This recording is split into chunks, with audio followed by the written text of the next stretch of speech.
fall, don't fall. Yeah, buddy. Hello, I'm Rosie Peacock. I am here interviewing the wonderful Mayday. Hi. Mayday is the founder and genius behind Derby Without Borders. And we're doing a video interview because I don't like typing or computers.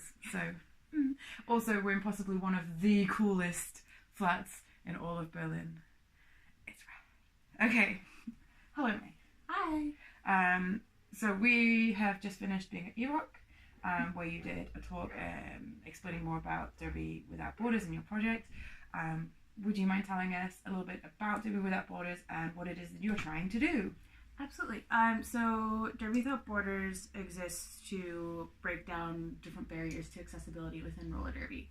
So the main purpose of the project is to make roller derby accessible to anyone and everyone, regardless of social status, economic status, background, and ultimately one of the things we're combating the most is geographic location. Yeah.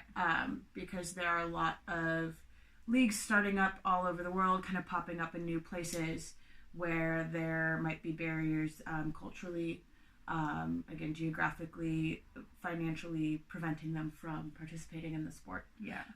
So the idea behind the project is to eliminate some of those barriers so that people in South America have just as much opportunity as people in Indonesia or South Africa to be able to play in the sport. Awesome. So what sort of projects or what sort of different things have you got going on at the moment as part of your project? So we kind of have a couple different programs that we're working on, campaigns, whatever. Programs, good word. I'm like, the things. The things, yeah, programs, projects, lots of things floating around. Yeah, so we focus primarily on our equipment distribution project. Mm-hmm. So what that does is we collect both new and used equipment that then gets either shipped or taken to some of the teams that we work with in regions where they have a hard time accessing it. Yeah. So there's a lot of different reasons why a team might have issues getting equipment. A lot of the time it's like customs or exchange rates. I've heard stories of toe stops being held at customs for 6 months because somebody ordered them, but for whatever reason customs didn't want to let it be finally delivered to where it needs to go. Derby is a drug. Yeah, yeah, absolutely. Yes. I mean, it definitely takes over our lives. Cool. So you've got like collecting and so the logistical side in terms of equipment, and there's obviously other issues around trying to help people set up leagues, around like coaching as well as a thing, right? Yeah. So we also work a lot with coaching as a resource and how to provide coaching to these leagues that we're working with. And we do that in a couple of ways as well. We have some really fantastic volunteer coaches, yourself included. Yeah, so we have asked that these volunteer coaches participate in a variety of capacities, including doing sort of like ongoing coaching development with the leagues that we're working with, helping them develop coaching plans, like online feedback, things like that, to really give them sustainable coaching practices. Yes. Yeah, because although going and visiting somewhere and doing a boot camp is super fun and injects this really like awesome excitement, it's kind of like, here, have all these things and this will sustain you for about 3 weeks to 3 months, and then I think it's really good to follow that up and give the skills in development and how to write a coaching plan and how to progress things on and how to look at top end footage and figure out how to get there and those kinds of things. That's really exciting. And then of course, for anyone that's just starting out in Derby, you may not yet be aware of the glory that is the Derby admin. When you sign up to play Derby, you may have a code of conduct that you're asked to sign, and there may be certain policies and procedures that you're asked to adhere to whilst you're in this space that we call roller derby. Of course, someone or some people have spent quite a lot of time and effort putting those together. And in the UK, we're quite lucky that we have access to the interwebs and things like the WFTDA forum and MRDA forum and also UKRDA that often will have skeleton policies for us to kind of steal and make our own. But I understand that's also one of the ways in which Derby Without Borders is helping is by providing, so new leagues aren't having to reinvent the wheel every single time. Mm-hmm. Yeah, absolutely. So we are working on developing sort of like very basic structures to any kind of paperwork that a league might need to develop, and providing access to those as well, so that these leagues kind of have at least an idea and a framework of what they can do in order to make their league a fully functional, operational entity.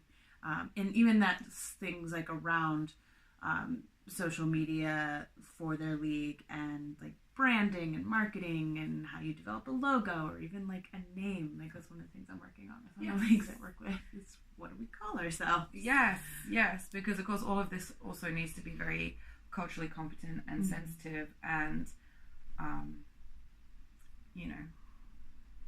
from the league. Absolutely. Otherwise, everyone has an effing pinup girl as their Derby logo for the rest of time.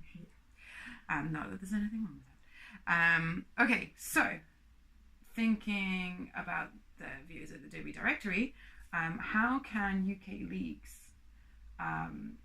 make roller derby more accessible to someone just, hey, I picked up this flyer, I fancy it, or even getting those flyers to people to make UK roller derby more inclusive and more accessible? So I think one of the things that, as far as like accessibility in the UK, I think engaging in conversations around diversity and how can we better engage in being reflective of the diversity of the cities and the towns that we're in. And kind of making sure that there's space for all kinds of different people in Derby. Yes. Oh, so for context, the focus and the main thread going through EROC, the European Roller Derby Organisational Conference, has been inclusivity and diversity. There's many words, it's late. But some of the barriers that face a lot of people coming into Derby are the kit is effing expensive. And back when the dinosaurs roamed the earth and I started Derby, there were no UK shops and there was no league around us for us to borrow kit from. So it was like, hey, am I going to take that gamble of spending 200 quid to buy the gear to learn a sport that I might not like? And I kind of get the impression that now that Derby has grown like the wonderful plague that it is, generally leagues have access to some form of loaner kit, even if it's a whip round the league, so that new skaters can at least try before signing their life away on the dotted line. But there are much wider issues for access that absolutely would be super interesting to go into, but probably at another time. And I think, also just another note on that question as well is definitely making sure that people understand there are multiple ways of being involved with Derby. It's not just for people to play. All the different ways people can volunteer, being an on-skates official or off-skates official. And also, I think people don't realize there are ways to volunteer behind the scenes as well, helping with policies, helping your own league develop a policy. There's so many ways to be involved with roller derby.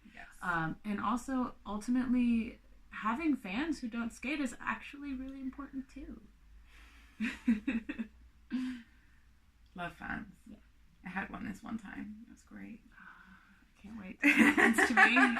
Maybe one day. Yeah. In seriousness note, Derby Without Borders is a really revolutionary and awesome project and idea. How can people support the project? That was a very simple question. I kind of just paused there for dramatic effect. There are loads of ways to support the project. I always tell people that one of the most important and vital things that they can do is tell other people about it. Find us on our social media, hashtag Derby Without Borders. Hey. No, but really, that hashtag. Also, our Facebook page, we put a lot of information up there. Yeah. And we also have a website. Other ways people can be involved. We are always we're actually currently looking for more donation points for us to collect equipment donations. And we also have a multitude of volunteer positions that we really need help with, especially if you're very particularly skilled in certain areas, be it website design or marketing, accounting, if that strikes your fancy. Yeah, like honestly, if you reach out to us, there's probably something that you can help us with. Yes. And yeah, I think those are kind of two of the biggest things. Oh, and also we have merch. Hey, so, yeah. Wait, where is? Oh, I had a hat somewhere. I'll put a link up. There's hats. and they're sparkly and purple. Yeah. Two things I hear people like. Cool. Thank you so much, mate. So, like, tell me a fun fact about yourself. I am a lifetime member of the Girl Scouts. That's adorable. Wait, is that the Girl Scouts one? Yeah. Yeah. Yeah. I was gonna make a very rude gesture, but I won't.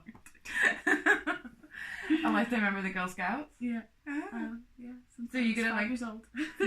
Wow. So is that like tying knots and Starting campfires and all that stuff, yeah. starting campfires, starting revolutions, starting awesome yeah. projects like this? Yeah, basically. Oh my god, thanks. Yeah. Thank you so much, mate. You're an absolute star. Yeah, absolutely. Right, now is the awkward turn off bit. Wait. Okay. Don't fall over. Oh no, I didn't even